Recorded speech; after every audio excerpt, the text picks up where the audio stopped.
Welcome back into One Winning Pod, where unfortunately we are still digesting the 20-27 loss to the Kansas City Chiefs on Thursday Night Football to open the season, which ended by the absolute thinnest of margins, absolutely, that you could think of, by a toe.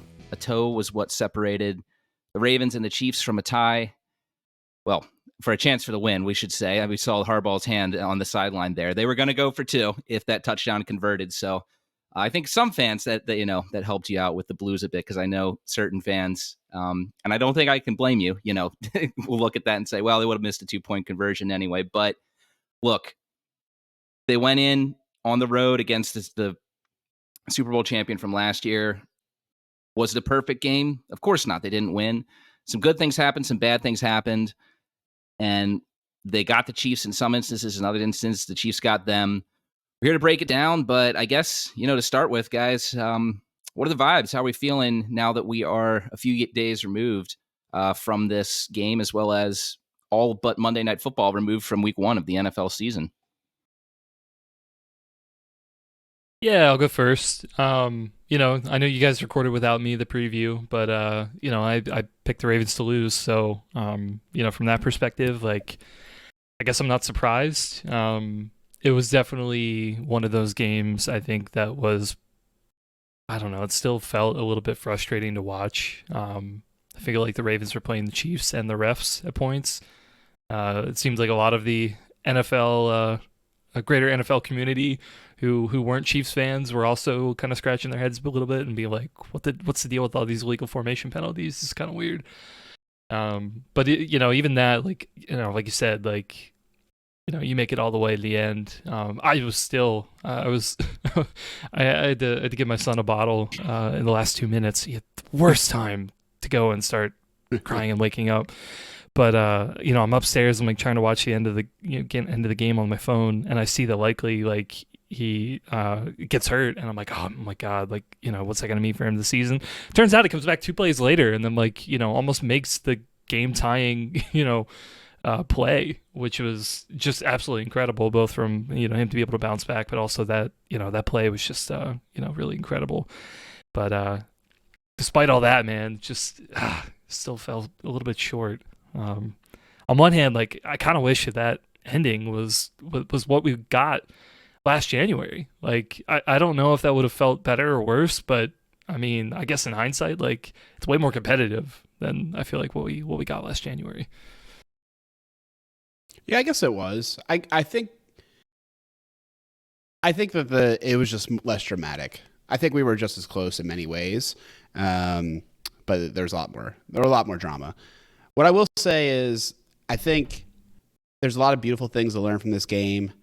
I have no reason to think that the Ravens are doomed, that there's kryptonite, that there's any problems. I'm not worried at all. It's a little disappointing that the number 1 seed is like going to be much more difficult to achieve now, because the new playoff format means that you won't get the bye if you don't get the first one, and byes are good. Byes are what allowed Mark Andrews to come back in the last game. So hopefully, that's not completely out of reach, but it's a lot harder now, and that's okay. Because at the end of the day, they just need to win games in January and February and be their best selves by then. So the things I saw that weren't great in this game and kind of cost them are all very fixable. I think a lot of the positional problems that maybe we had going into the game are better than expected. There's the offensive line, but we knew that was going to take a little bit more time. And I'm not completely, sounding the alarm on that. So I'm feeling great. I'd feel even better if they had won the game. I've been high-fiving everyone I saw, but instead, I didn't high-five them. I kept it to myself. You'd be feeling really normal if Ben Cleveland got the start. Yeah, I mean, I rewatched the game, and I am still fairly convinced that Ben Cleveland would give us more optionality in the play calls that we call. That being said, I think the reason that Falele is in there, and I can agree with it, is that he has another year of control. That's a big deal, right? So if they played Cleveland and Cleveland did well, They probably don't re-sign him. They seem kind of committed to keeping the offensive line a cheaper part of the portfolio. So then they would have to find somebody else. Maybe it's Falele, but then he didn't have all those game reps. So what I think is that they're trying to have a 2-year solution here, and I can respect that. Yeah, we'll see. I didn't exit that game being convinced that Falele, has the job for the rest of the year. I also didn't leave convinced that, he's in danger of being benched. I think there were some reps he had that were pretty good. I think there were other reps where, he got beat off the line pretty poorly, and, the play crumbled as a result of it. So inevitably there's going to be growing pains with the line. I think that was the biggest storyline that came out of the game. And in some ways that's good, because that was the section of the team that we had the most questions about going into the game. So I don't think anything you saw in the game was unexpected. Maybe there's some things we would have liked to see, go better, but there were things that, for Derrick Henry, a lot of fans wanted more carries for Derrick Henry, wanted to see more from him. But, it's, as I said in the preview, like we don't really know what Derrick Henry is at this stage in his career, how much he can handle at 30 years old.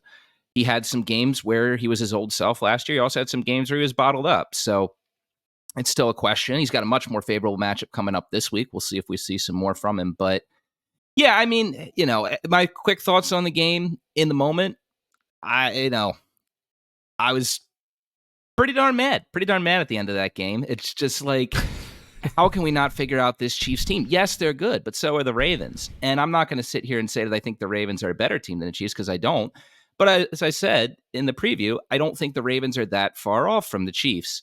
And for the record to be as lopsided as it is just incredibly infuriating as a fan. But as time has passed and we've had days to digest it, let's say they won the game.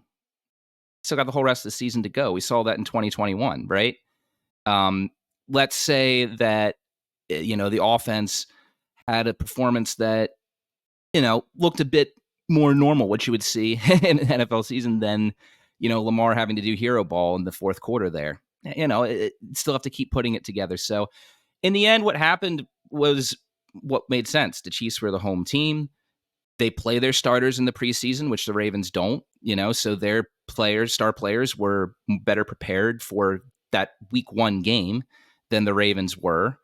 There's obviously trade-offs to either of those approaches, but in the immediate short term of the first game or 2 games of the season, that does favor the teams that play their starters. And at the end of the day, even with all the mistakes the Ravens made, they almost won it. So I don't really see how you could, really fault the Ravens. They gave it their best effort, and a team that's pretty darn good just barely won the game. So, on to week 2 and the rest of the season. Hopefully next time Ravens and Chiefs win, or Ravens and Chiefs meet each other, the Ravens come out on top. But yeah, I guess we will go right into, looking at some things in the game that went well and some that didn't. But I guess the biggest one, we kind of already hinted at it, talking about that offensive line. Chris, I don't know if you want to jump in and give some thoughts there of what we want to delve into in that topic. I think so. It's funny I don't know if I feel like Alec, I feel like you and I have been, and like we've been doing like these like 2-person episodes the last couple of weeks. So I feel like I don't know if we've talked about it on the pod, but I know for sure we've talked about this and argued a little bit in our private chat. But yeah, Alec and I kind of like a growing thing now of like, I'm kind of on the, and to be clear, I'm not like pro Falele, like Falele's great or anything. I just think that he had the leg up over Cleveland, and Alec definitely is strongly in the other camp. Although I'll acknowledge what you said earlier of like, yeah, I think that's the long-term plan of why Falele's named over Cleveland. Well, only one of us has, chatted up with Cleveland's fishing friend who sells mattresses, right? That's right. That's true. That's right. true. That's true. I have no relations to Falele or anybody that he knows, as far as I know. I mean, if I do, then that's crazy. If you do, you should interview him. I'd be so interested to hear more about this. Yeah. I'll have to look through our my long network lost and uncle see 5 times removed. I mean, you're a pretty tall guy, dude. There's a chance. Yeah, but I have 0 Polynesian connections as far as I know. So, but anyway, yeah, I feel like I feel like one of the big things to kind of get out of this game of like narratives coming out that I think a lot of people have talked about so far is where's the run game? We got Henry because clearly we exited the game last January thinking, we had no run game. Why did we get away from the run? Why were we passing so much? And it was, another game that kind of felt very lopsided because of that play calling. This one, I feel like, maybe you can make an argument it was a little bit more in that direction. I do think, I feel like there are kind of two things. One, I feel like the Ravens could probably have thought that they could attack the Chiefs more through the air. And I kind of agree with that. I feel like they had more success this time than they did, last year. So to me, that was like a net improvement. And I think the other thing is kind of like what you hinted to of I think maybe they thought that they would have a little bit more success running the ball on the right side of the line. And I will acknowledge Flele had some trouble, I think, in some of the runs on that side. So I think between that, like that was probably the reason why, Henry didn't get as many carries.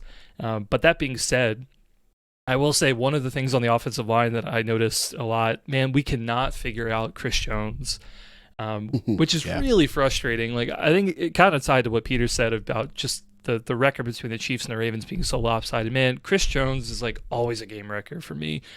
I mean, he is just making plays constantly, and it's quite frustrating too because the Ravens have track records against other really good players, like Aaron Donald, for example. When we played the Rams, like he is almost a non-factor. Like they're able to take care of him, but Chris Jones in particular, like man, we just cannot figure him out.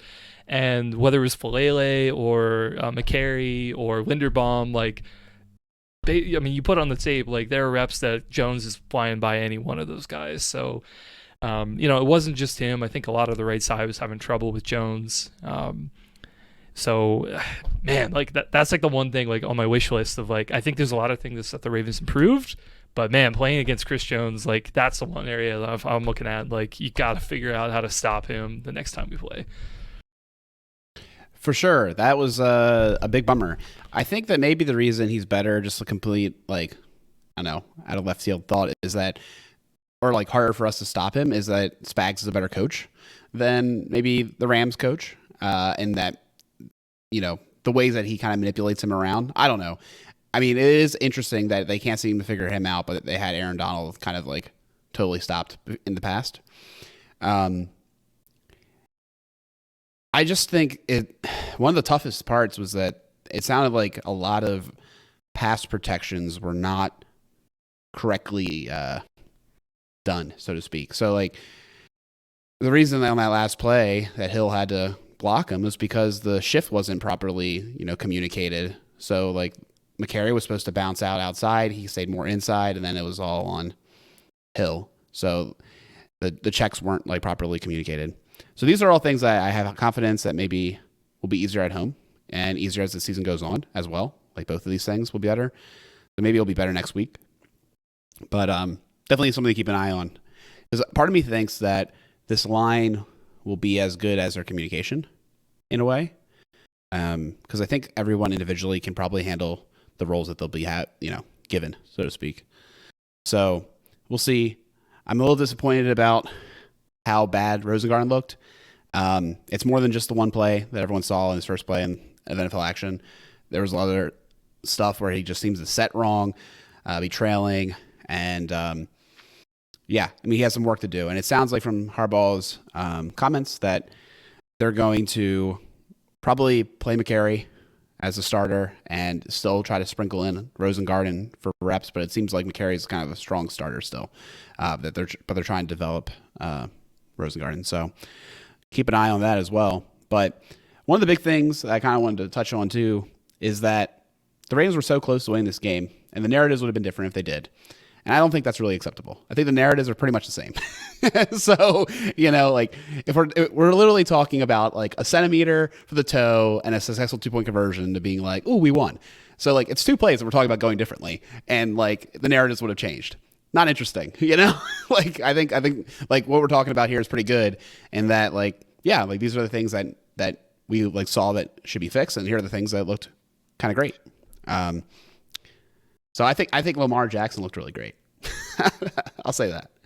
Well, I will push back a little bit on what you're saying with the narratives. I mean, because there's a couple things there. I think I think that the narratives would have changed, and the reason for that I think is that the Ravens would have earned another ring of respect, right? Of being able to say like, okay, the only time we beat the Chiefs isn't just that time when it wasn't luck, but it kind of was, right, with the fumble, and then what they were able to do after that.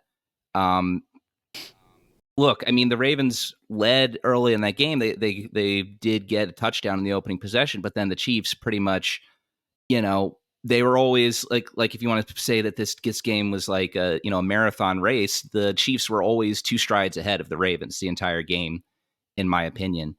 I don't think that the Ravens, earned the same narrative after this game as they would have if they had won. I don't think that they earned the same reality. It's just a matter of fact that while they played well and they still have a strong season in front of them, you do have to win these games. Really, I think so. But I mean, I do think that there's a lot that went well, though. Lamar Jackson played a very strong game, an excellent game. Well, there was a lot of inconsistency around him. Did he miss some throws? Absolutely. There was that one throw to Hollywood. At Hollywood, no, Zay Flowers. I can understand a bit why we can get those two mixed up at times, but to Zay Flowers, where sure, it was Flowers covered on that play, but he had a step. Oh, there's a window there that quarterbacks can get in there. He missed a throw, yes, and then there was that deep ball to Likely. He did not throw that one in the correct spot. That was still a tough play. I mean, there are throws he didn't make, but I mean, we could say that about a lot of quarterbacks, right? Maybe Mahomes didn't miss any throws in this game. I don't think that's the case, but he was pretty darn good. Oh, no, he but missed Mahomes plenty. is also possibly the greatest quarterback to have ever played the game. I mean, you look at his stats right now compared to Tom Brady at the first stage of their careers. I mean, Mahomes is stacking up pretty darn well. So, I mean, I think what I really like to see about Lamar, like when he was on the sideline, they showed the sideline shots, and he was chatting with the offensive linemen and firing them up. The body language to me looked different than we've seen in the past there. It looked a lot more focused, a lot less out of control. He seemed to be getting a point across rather than in the past. It seemed like, I don't want to say tantrum, but it didn't really seem like it was coming across correctly. And I wasn't there on the sideline. I don't know what was said, but his body language looked a lot better to me. He seemed a lot calmer when the game was close. Like I said, he played some hero ball, but I think that it was cleaner. It was cleaner than we've seen in years past. He made plays throughout the entire game. And for the Ravens to get where they want to get, Lamar Jackson has to do that even when he doesn't have consistent play around him. And I think he most certainly did it in this game, even though the Ravens didn't come out with the win. Oh, sure. Yeah. I mean, I do think, I think, you look at the fourth quarter too, like, 10 to 7 points, and then the Ravens score a touchdown there. Like, the score differential, I think, in the fourth quarter looks completely different. And I think, that is a testament of just, the team playing well. The defense putting the offense in the position to be able to make that last, game-winning drive. And then, like you said, like, Lamar missed a few passes, but in the end, like, got in the end zone, like, they make the catch, like, Likely moves his foot just an inch, game's tied or won at that point, right? So I think it was a great step for Lamar. I mean, I hopefully, like, look, I mean, everyone doesn't like the feeling from last year. We didn't like recording the pod after the Chiefs game, the AFC Championship game. We hated seeing those guys lift the trophy like on our turf. Like, it sucked. So Lamar and the team, like, they feel the same way. And I think. I kind of go back to like you, Peter. Like, at the one point, like, it does really suck. Just I think for the team just to be able to say like, hey, we got past them, but they really, like, there's a lot of good to take away of, like, they were really close. They honestly felt like pretty dang close out of a lot of the opportunities that they've had. Like, this felt like a very, very much a complete game, as close as you can against the Chiefs. I guess Likely is another guy worth talking about. This was a big revelation for everyone outside of Maryland. So, I think we all knew that Likely was killing camp. We all knew that he had done really well and that the idea was to get 12 personnel out there. And then when they devoted so many resources to Andrews, Likely was able to really feast. It was a very beautiful thing. I think he is a threat in the run game he basically is like a running tackle, it's like really great, super fast, good blocking. This is a very exciting development. I saw that initial drive and thought to myself, they'll never be stopped. It's over. Like, they should score 50 points every game. And the good news is, I kind of truly do think that's still real. I think they shot themselves in the foot a couple times. They need to work on some fundamentals. And that's the biggest thing. I agree with what everyone was saying with this focus from Lamar, and Likely has it too. There's a different vibe, for lack of better words, around this team, and I'm digging it. They know what the job is even more clearly than ever. I think they had better vibes last year, and we thought like that was looking good. Their focus is even better this year. So this is good. This is a really good progression. So I'm looking forward to seeing how this all plays out with the 12 personnel. It seems really likely that it'll be a big part of the season, and I think we'll see a lot more carries for Henry out of it too. When I rewatched the game, it kind of became clear why Hill had so many darn touches, and why everything was so slanted. It wasn't like, I think, as bad as the pure numbers would make it look, and I'll give it a pass.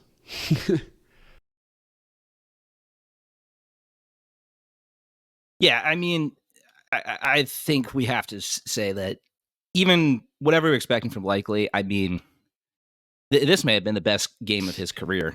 And if he had caught that touchdown pass, which he was so close to doing, and I think we still need to commend him for the play that he did make, because even, getting it as close as he did, getting his hands on the ball in that coverage and making the effort he did to get those feet down, still incredible. Being on the field after being destroyed on the sideline. 100%. Yeah, I thought. I looked at that, man.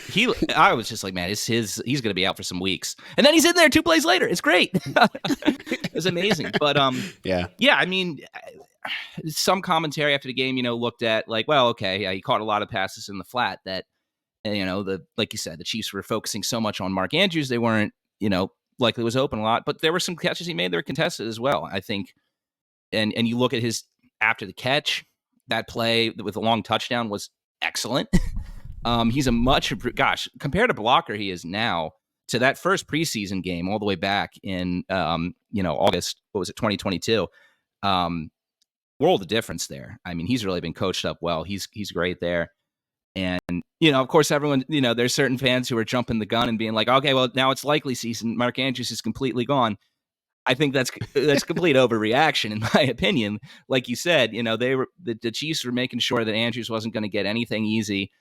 I think this is what we wanted to see from the offense last year, right? We saw that having Mark Andrews and Isaiah Likely on the field could be a huge for this offense, because how our defense is going to cover both of them. There's going to be some games where defenses are going to have to put more resources on Likely, and then Andrews is going to have an easier time making plays.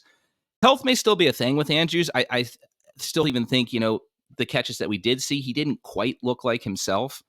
He looks improved from what we saw in the AFC Championship game, but I wouldn't be shocked if he's still going to need some more weeks to come back and really be, the same guy he was physically prior to that injury. But yeah, I mean, I think we're going to see big things from both tight ends this year, and the fact that they're going to finally use this personnel. Look, we could see some big things from the offense as a result of that.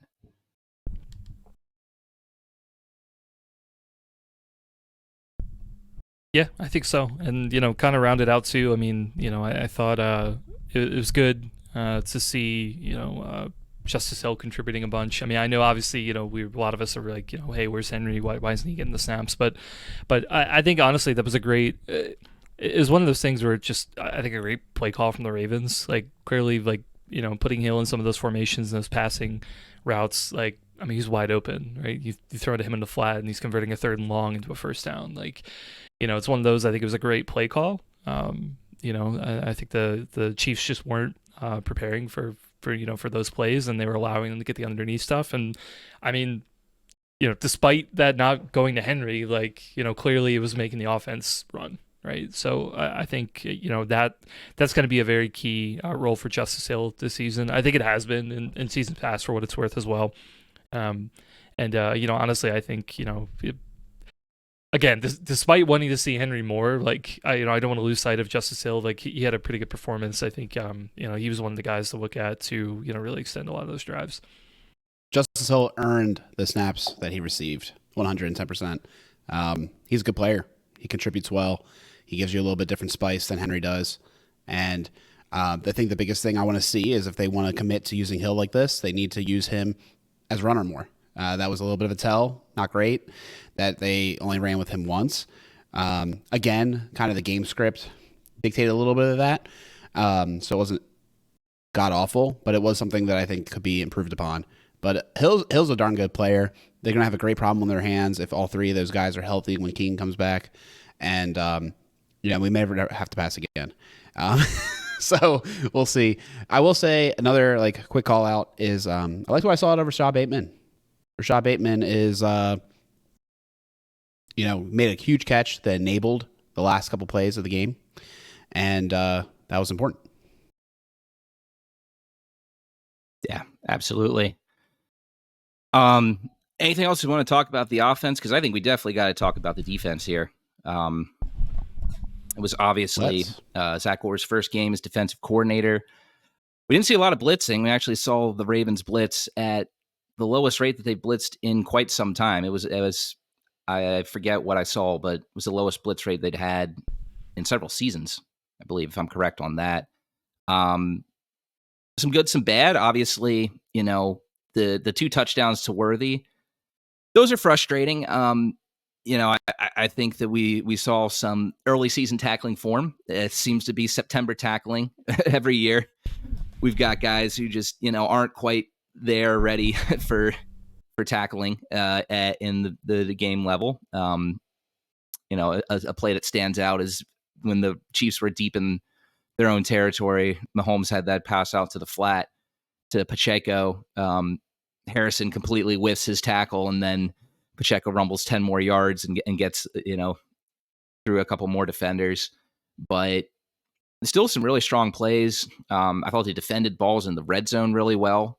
It was great to see that they got that sack, Ajabo there in the middle. They kept things short. Mahomes didn't have a completion longer than 20 yards in the game. Didn't even attempt to pass longer than 20 yards in the game. Really kept things compact. You don't love to see how much Rashee Rice was able to do with those slants over the middle. That seemed like a bit of a mismatch there, unfortunately, for Roquan there with Rice coming in. That is kind of Rashee Rice's bread and butter play right there. Overall, though, a pretty solid game. I think the defense played well enough to give the Ravens offense a shot. Could they have been better? Sure. But we're talking about the defending Super Bowl champs they're playing against. You're not going to be perfect in that situation. Yeah, I think the one thing I'll say before Alec, you go in, but I think the defense, the big thing that I think that they did a great at this week is that they took away Kelsey, which we saw. I think he was the guy that was really opening up the offense in the AFC Championship game, and I feel like they really did a lot to be able to take him away. He only had 3 receptions on 4 targets, 30 yards. Like, he was pretty much a non-factor in terms of extending drives or making a lot of big plays. I feel like there's only one catch in particular that I thought that was, maybe on like a 2nd and long or 3rd and long or something. But he wasn't beating you like the, touchdown that, over, Kyle Hamilton in the end zone in the championship game. He didn't have any plays like that. So, I think ultimately, I think that was probably the right call. He's just a guy. He's the one who's proven, he's the one who's going to do the most damage. He's the one that has the, special connection to Mahomes where, everything breaks down. He's going to find him and make a huge play. So I think it was the right call just to make the Chiefs put the ball in their other more unproven receivers' hands. Yes, I will acknowledge, with, Rice and Worthy, I think the Ravens had to get into their, their dime looks, right? They had to get Wiggins on the field to be able to try to take out one of those linebackers, so that way it wasn't Roquan being one-on-one with some of those guys. So I feel like that maybe was a little bit unexpected, but overall, like, I think the game plan makes sense. It was just that, Mahomes is a really good quarterback. He's going to make the completions, and he ended up being 20 for 28. Like, that's pretty dang good in terms of accuracy. So, but again, not unexpected. Yeah, the defense, I thought, they stepped up big in that last possession. That was good. They had those miscues that gifted plays and scores to the Chiefs. I think the only one they really earned was when we whiffed on that sack, and then he threw it deep downfield to, I think, Kelsey, when it was like 3rd and 10, and then they got like 30 yards or whatever. That was like I feel that was like the one time that the Chiefs like truly, deeply earned a touchdown drive. That Wiggins play, or that not Wiggins play, Worthy play was pretty cool when they did the reverse, and just we were not flowing quite well. We got blocked well. He's so fast, and then the blown coverage. It could have been maybe one of us, frankly. Like, it was that blown. It scored a touchdown, so it wasn't really Worthy there. So I think that the defense, there's a lot to work on, but here are the things that I thought were really quite curious about this game. JAD got in there before Wiggins for reasons unknown. Wiggins is clearly like an exceptional player, and I don't really think it's appropriate to play JAD over him in any real circumstance. It's kind of weird. It's like bringing in I don't know. He wasn't active, but like Bo Bray for Hamilton for shits and grins. Like, I don't think we should be doing this. So that was like a big kind of like bugaboo. And similarly, the Malik Harrison for Trent Simpson swap. Trent Simpson's a revelation. This guy's awesome.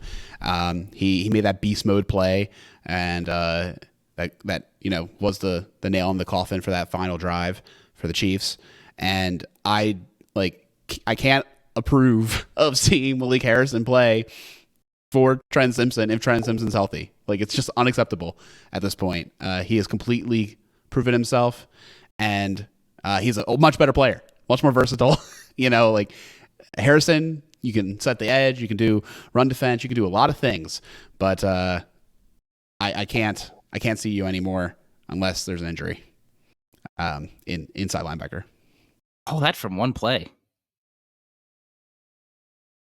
Oh, I mean, it's multiple plays, dude. If you look at when Simpson's on the field, if you look at when Simpson's on the field versus like the splits and Harrison for Simpson, it's unbelievable. It's a completely different defense.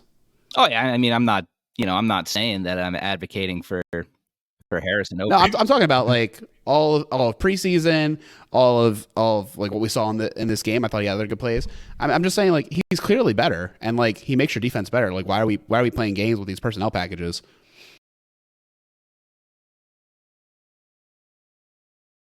Yeah, no, I mean, that's fair. I think I feel like the big play at the end of the game of, like, Simpson being able to make that, like, I think that's what he offers you, right? I think Harrison, while he's been a solid player, he's never really shown a ton of that. I don't think he's made any big plays like that. So I think it was a little bit of a head scratcher. I want to say that, like, he had like one or two blown plays, but it didn't feel like it was like, oh, it was, he was clearly the worst link on this defense. But definitely moving forward, like, it's got to be Simpson's job to lose at this point. So I'll admit it was curious. But one thing I will say, in terms of pros, if I can go into real quick, defensive line, I did feel like was really freaking good, especially the edge players as well.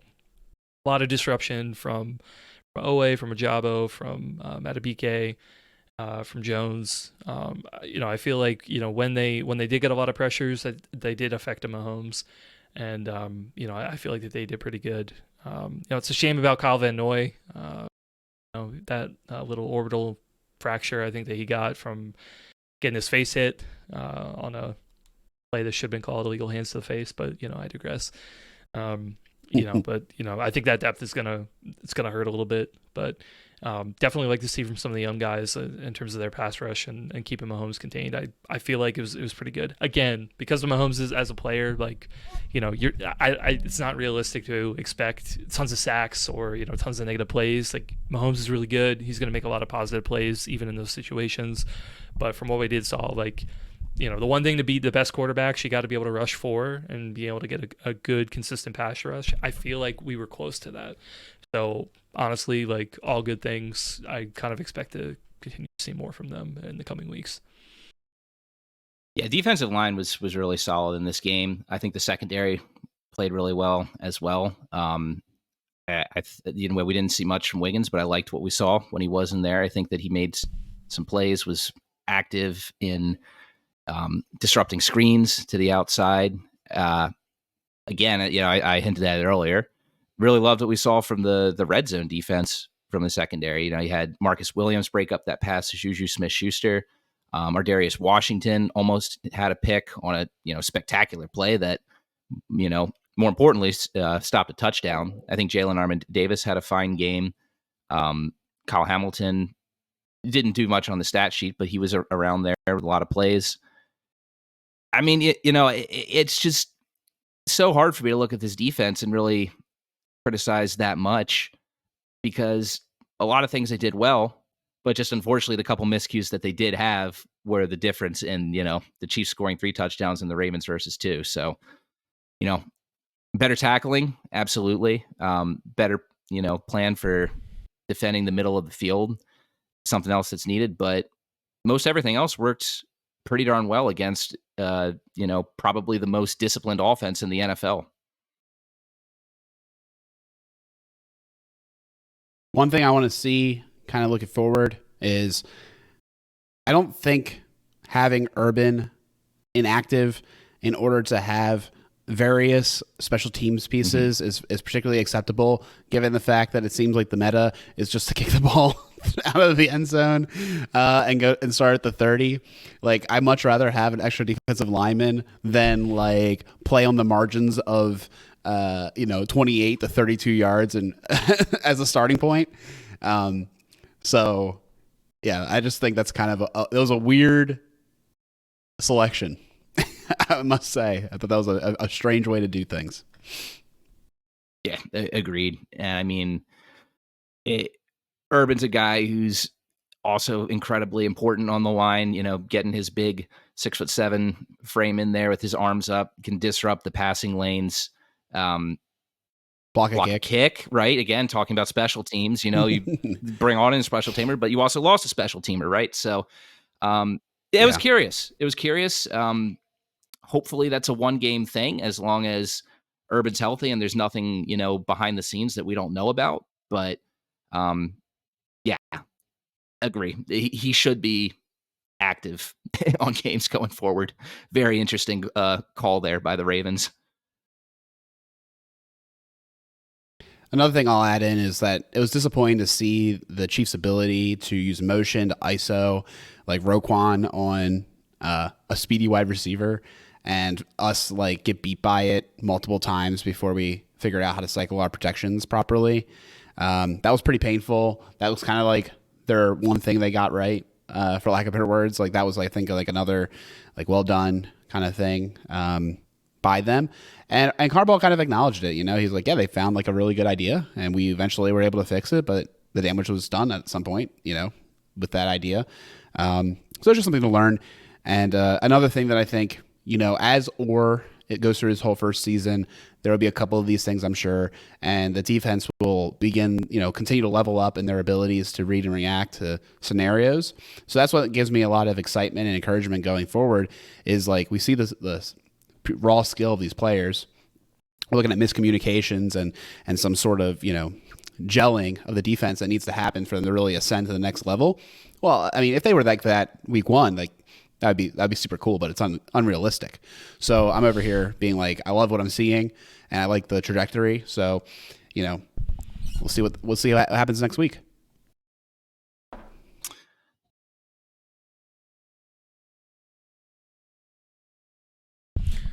Yeah, well, I'll say the good news for the Ravens.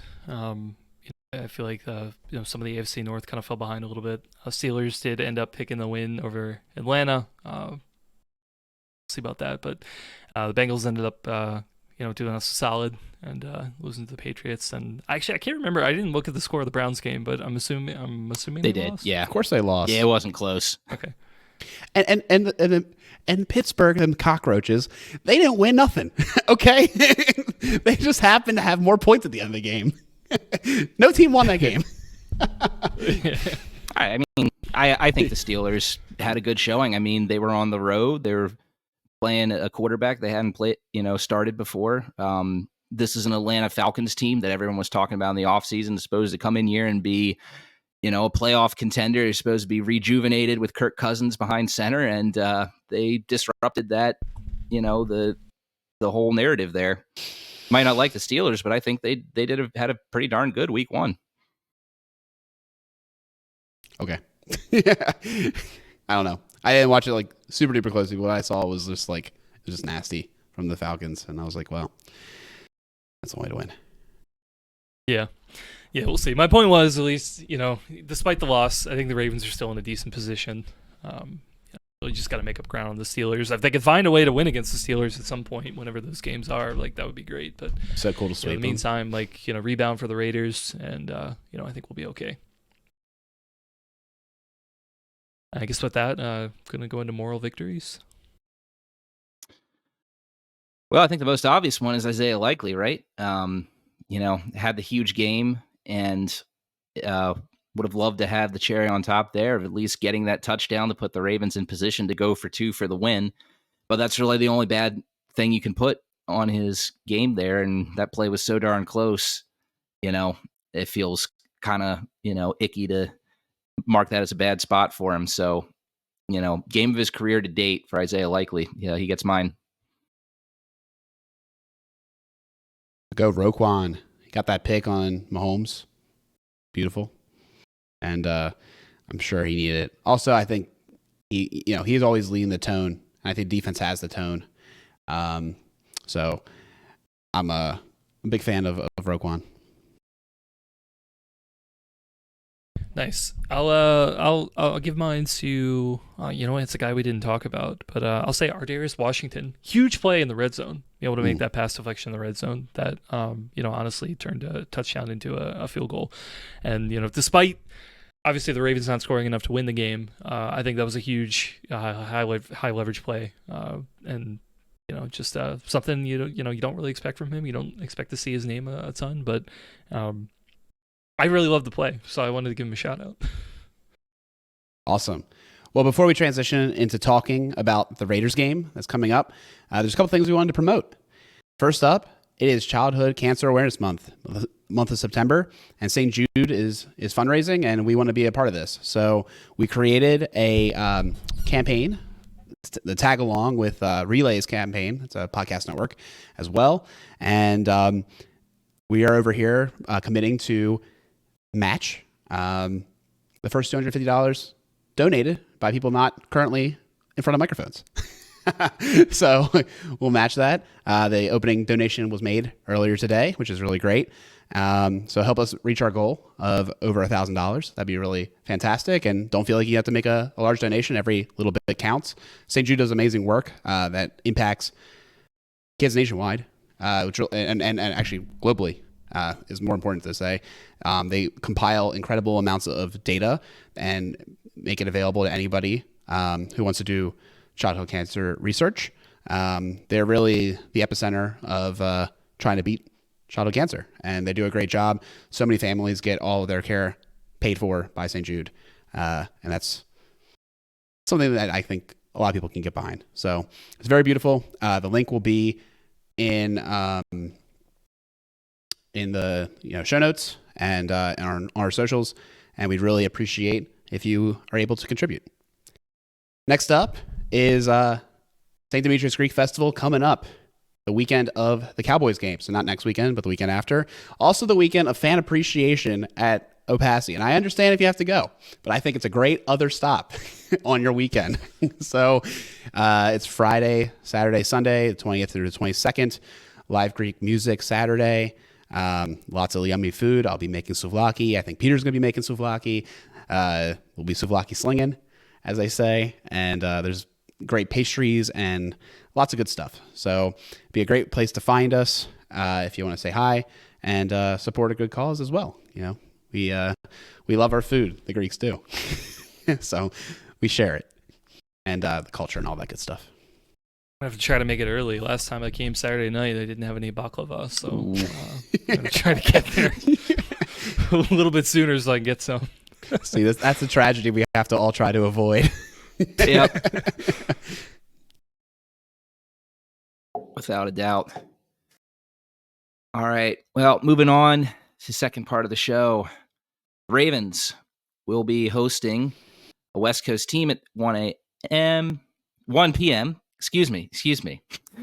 That'd be so cool. 1 a.m. 1 a.m. NFL football. The nightiest of My night gosh, games. that would be something. I think the NFL Players Association would have something to say about that. But so it'll be 10 a.m., right? That'll be 10 a.m. out there in Vegas. So for this team, historically, East Coast teams have performed better. Again, West Coast teams in these situations, the Ravens will have a longer rest than the Raiders will going into this game.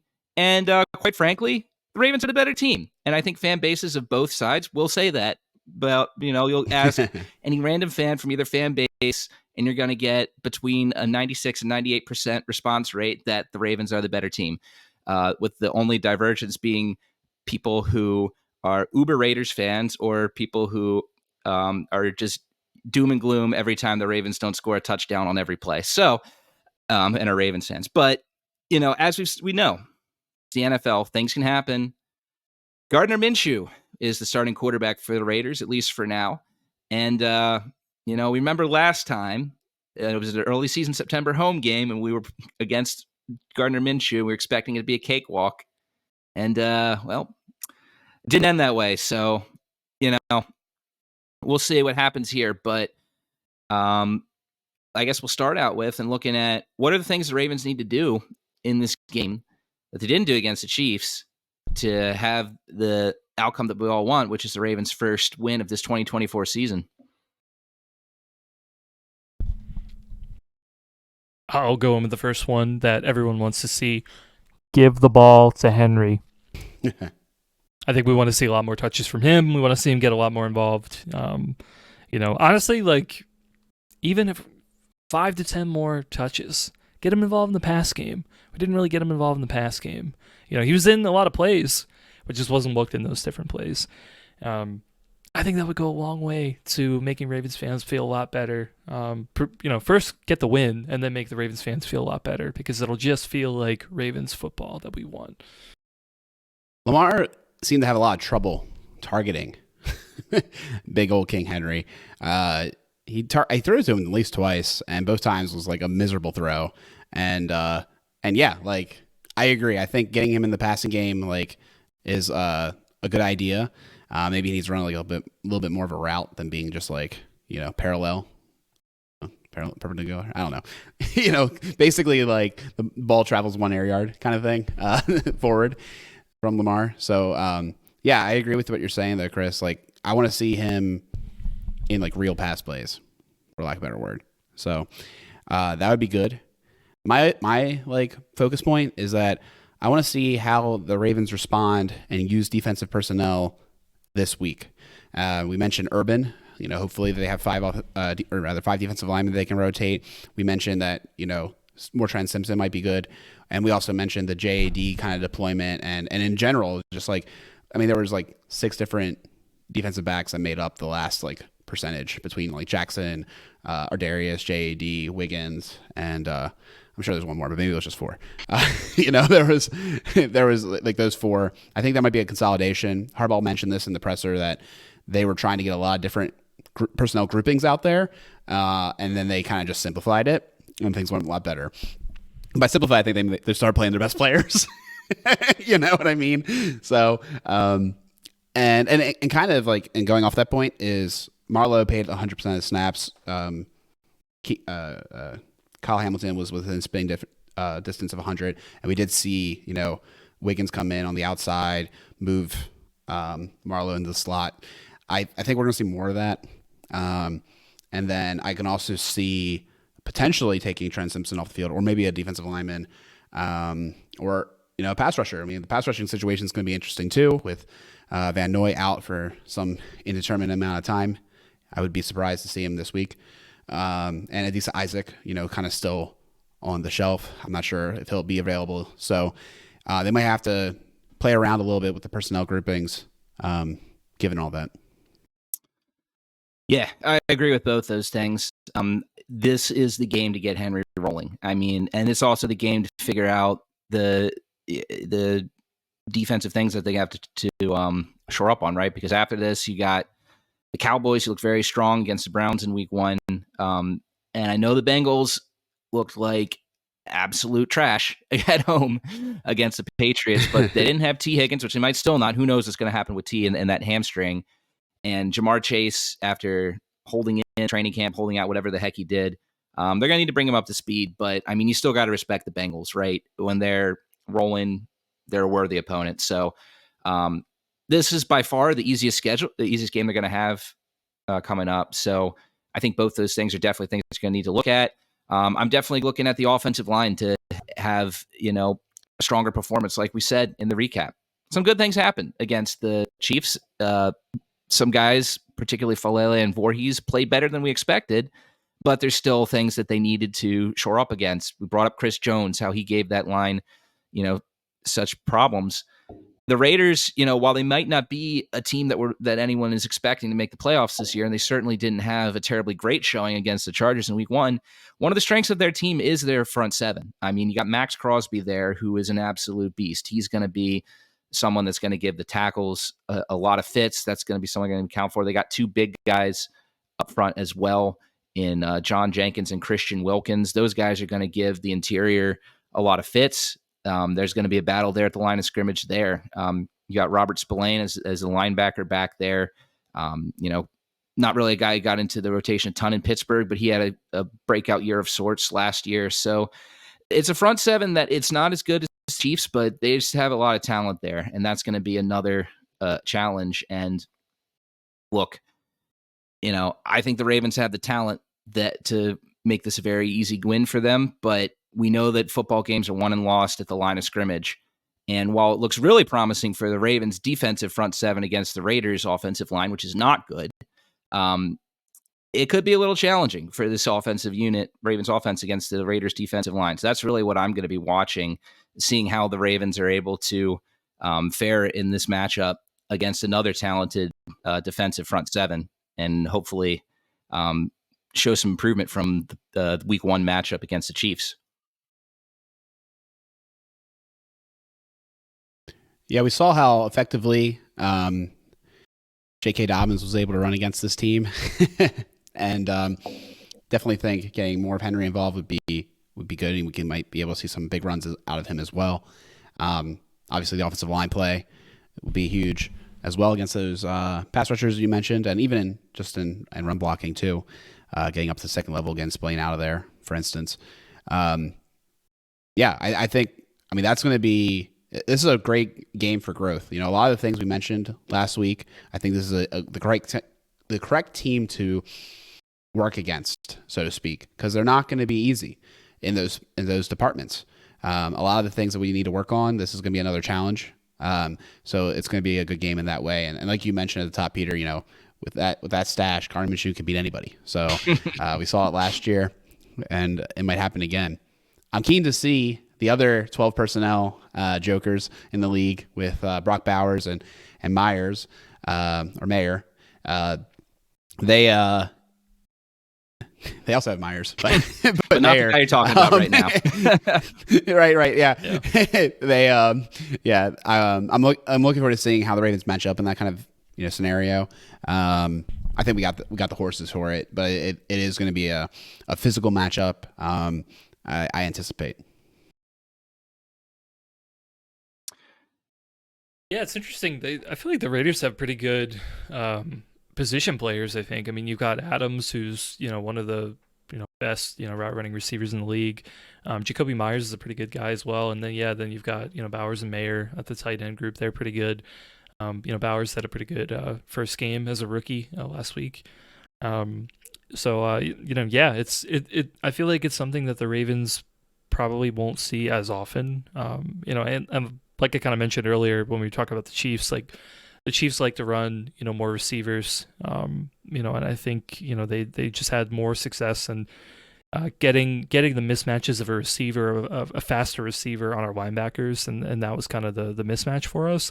Whereas this is a little bit different. I feel like they have more depth at tight end than maybe they do at receiver. But that being said, they still got some really good guys, I think, at the 1 and 2 spots. So I think it'll be interesting. Like you said, Alec, I think it's a good game to focus on the fundamentals and just focus on beating the guy in front of you and, hopefully come away with a win. Yeah, and I think that's a really important thing to look at. I don't know what the Ravens' mindset going is into this game, but you can't look past these guys and just be looking at the Cowboys and the Bengals because they, like you're saying, they've got playmakers who can give a team fits. They've got playmakers that can keep them in the game if the Ravens aren't on their A game, and they're missing coverages, they're missing tackles. You keep them around in this game. I mean, they've also got some running backs. We didn't talk about them. Now, I mean, Alexander Mattison never really became what everyone thought he would in Minnesota, but he did have a touchdown this past week. Zamir White did not have a good week 1, but, he's shown flashes in the past. So he could be a guy who could break out, and he's a guy who, could certainly do what Zach Moss did on the Colts last year to the Ravens defense if they're not careful, right? There's no reason that the Ravens shouldn't be able to bottle up Zamir White, but again, you can't just completely look over these guys. They've got talented players. So, I mean, we'll see. I'm going to be excited to see Brock Bowers. He's my guy. He's on almost every single one of my dynasty fantasy football teams. He's going to have a great career. Just hope he gets a quarterback, but he might not need one. We'll see because he's just that incredible. But I mean, look, it's a hard game to break down just because on paper, the Ravens have the advantage at every single position across the board, with maybe the exception of offensive line versus defensive line, right? That might be the one spot. But, I think what you saw against the Chargers, you saw a very aggressive Raiders defense. That was how, Dobbins was able to break some big runs. Chargers set up good blocking, and Dobbins was able to take advantage of some over pursuit by the defenders. They forced turnovers by Minshew. Minshew had a pretty darn bad fumble that the Chargers were able to recover and get into good field position. That's kind of the key. Bait the defense of the Raiders, make them be too aggressive to take advantage of that, and force turnovers out of Minshew. He's been in the league for a while, but he's a backup for a reason. So, it should be a game that the Ravens should win if they play their A game.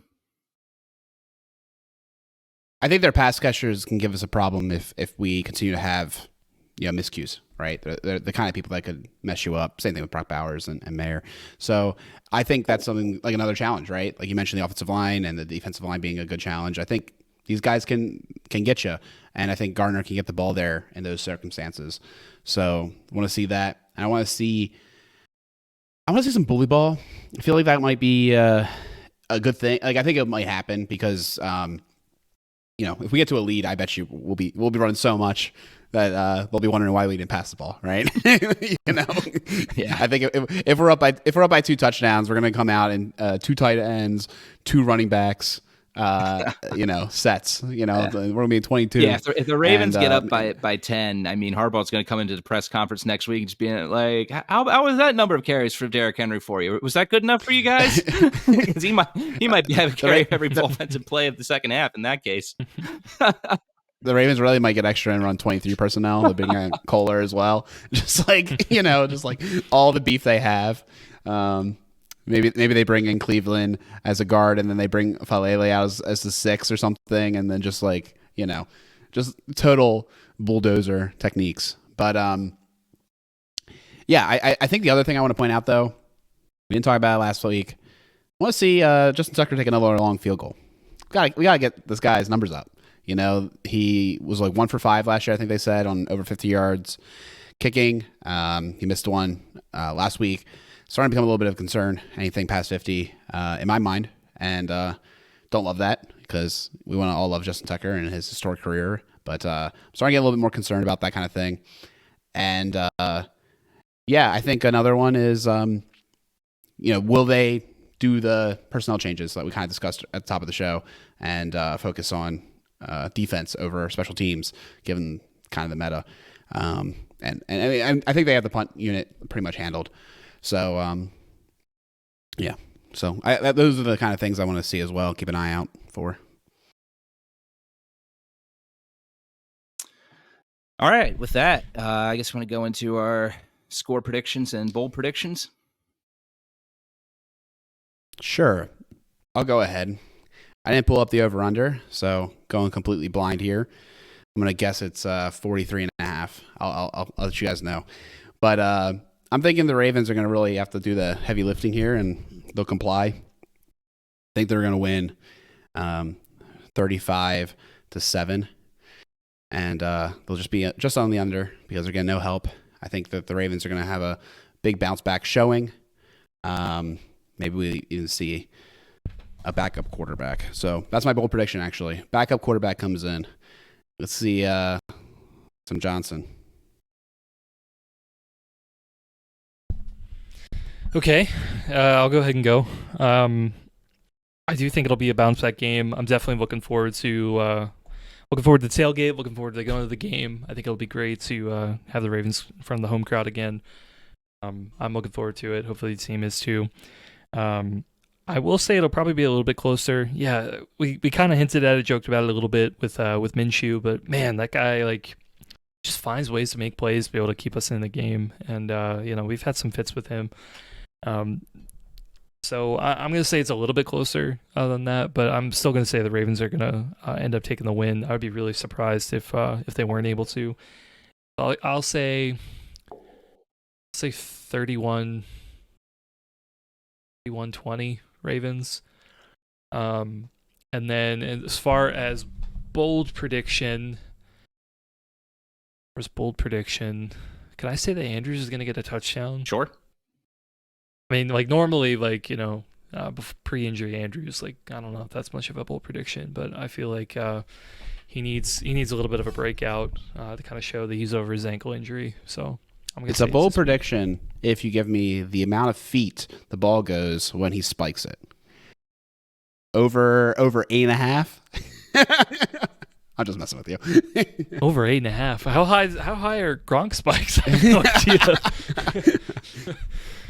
Yeah. I never thought of Andrews' spikes as quite substantial, but I'm gonna say under 8.5. That feels kind of high, but under 8.5 feet. Okay. I'm sure that's probably about right. No, the over under is 41.5, and the Ravens are 10-point favorites. Well, 9.5. Yo. All right. Well.